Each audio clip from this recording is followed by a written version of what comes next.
You see this background here? I'm showing you guys how to draw something similar to that today. And so that's something I put on my Instagram, which I'll show you guys at the end of my Instagram.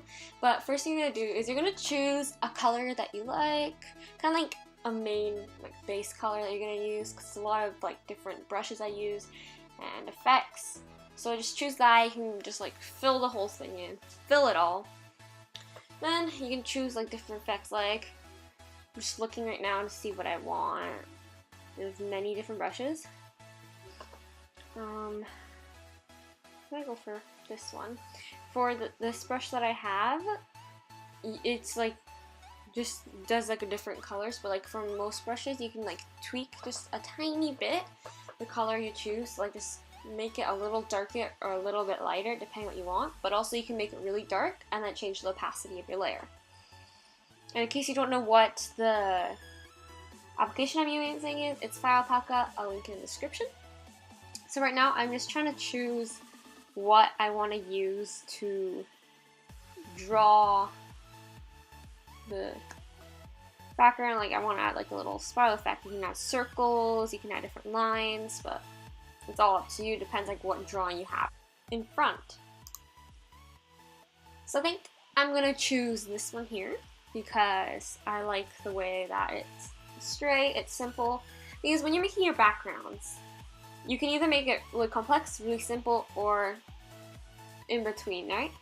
And what I like to do is I like to get in between, but close to the simple side. I don't want to end up looking messy, right?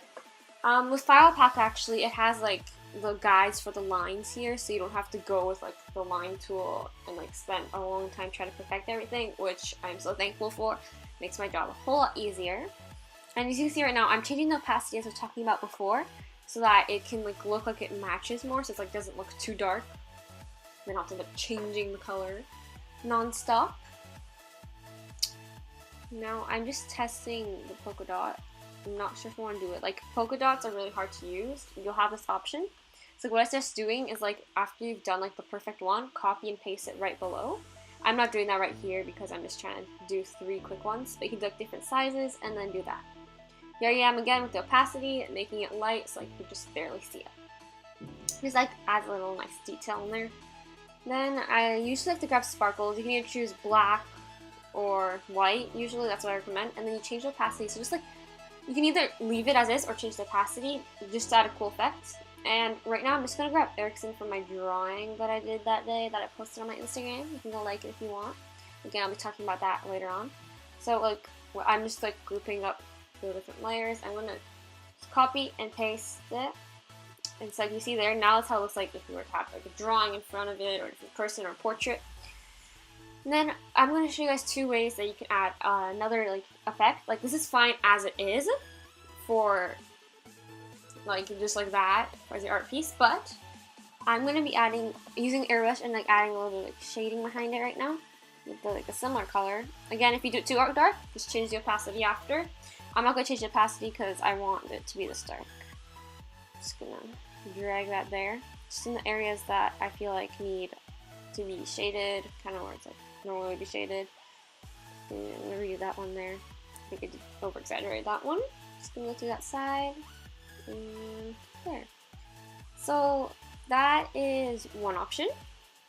Or something else you can do is you can grab airbrush with the color white or black, depending on the color of the background. You want to make it look nice with the background. So I'm grabbing white and I'm going to be putting it around the whole. It kind of looks like a sticker sheet, kind of. You know how those stickers have you peel it off and has a little bit of white bit around it, I guess. But I don't know, it just gives a cool effect. If you feel your character isn't quite popping out as much, using the white or the black or another color, just right behind them. I don't know why, just in my mind, I feel it makes them pop, or more focused towards them, right? It's also good if you use the contradicting color. For example, if your character's blue, use an orange right behind it. Vice versa, you know? So you could try something like that, and after either or looks fine. And in the end, you can even use none of them. It's your choice, whatever you want. But this is how I usually like to do my background. So I hope this helped. This video helped you. Now here's my Instagram if you guys want to follow. It's Daily Off of Blog Cartoons. And basically I post many different content here, mainly graphics that I make, such as the one that was in the video today. Then I have that, I make logos, like reimagining it, and then just a few other pieces I made, quite a variety. If you guys even have any requests that you want me to do, just let me know in the comments of this video or in the comments of one of my drawings, and I'll for sure take a look at it. I even made a templates too for some things, and then I also have my current profile picture, which is the J-Lings sign. So yeah, feel free to go follow that, and I helped you guys today, and bye!